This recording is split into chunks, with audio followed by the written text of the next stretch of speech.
Hello guys, welcome to 5th Generation Hobby Shop and welcome to another unboxing and testing. Again, shout out po kay Sir Angelo. So ngayon meron tayo ditong Glock 17. This is Gen 5 by Umarex, officially licensed product of Glock.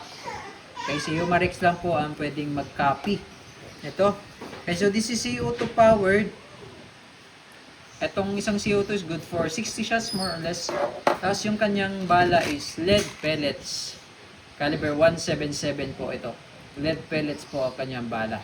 Okay, this is Glock 17 Gen 5 belt type. Yan yung magazine niya. Meron siyang belt. Ayan. Ang capacity po is 25 rounder.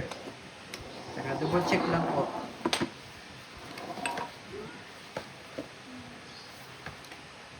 Ah, 21 pala, sorry. 21 rounder capacity nung belt.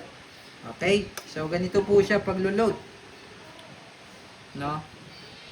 Ito po, ipupush nyo. Dito nyo ipapasok yung LED.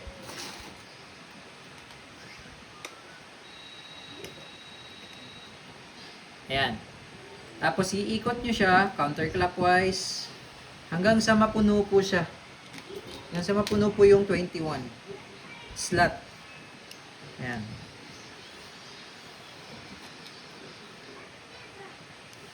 Okay? Ngayon, halimbawa na puno na siya,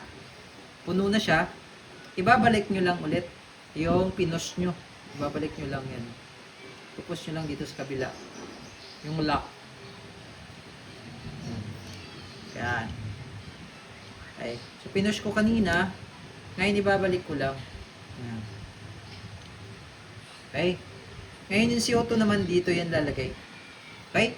So, ngayon, yung trigger nito medyo matigas dahil nga belt type siya. So medyo matigas yung trigger niya. Meron siyang safety dito sa ilalim. Eh, naka-safe siya. Safe. Hindi mo siya makakalabit kasi naka-safe nga siya. Safe mode. Ngayon, pag lalagay natin siya sa fire mode, pula naman.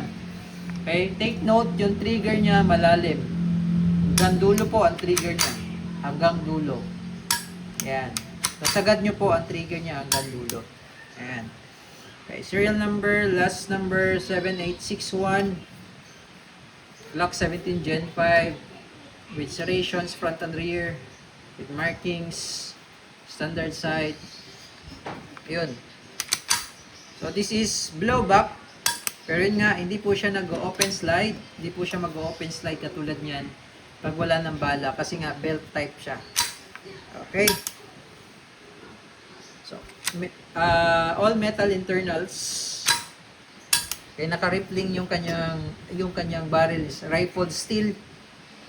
Okay, so load tayo ng CO2.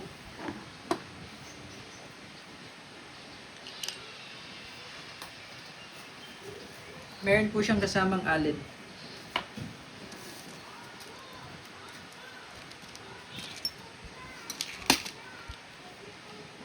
Slide nyo lang to.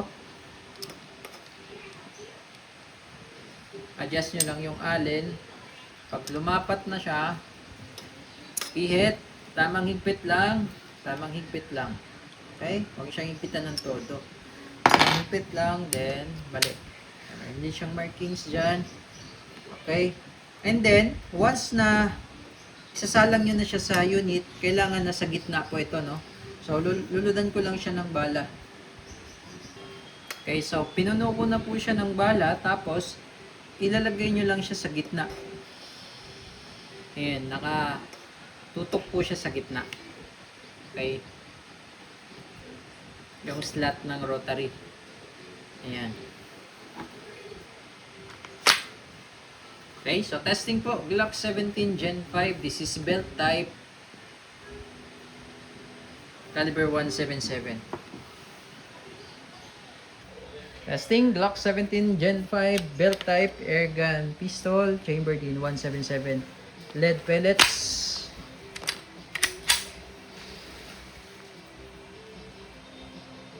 And firing.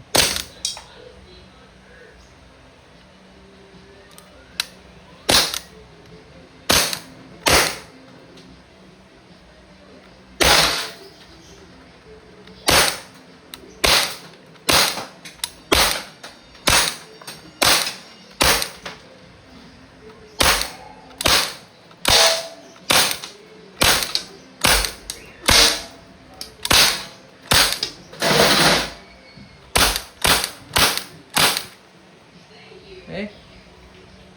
Solid.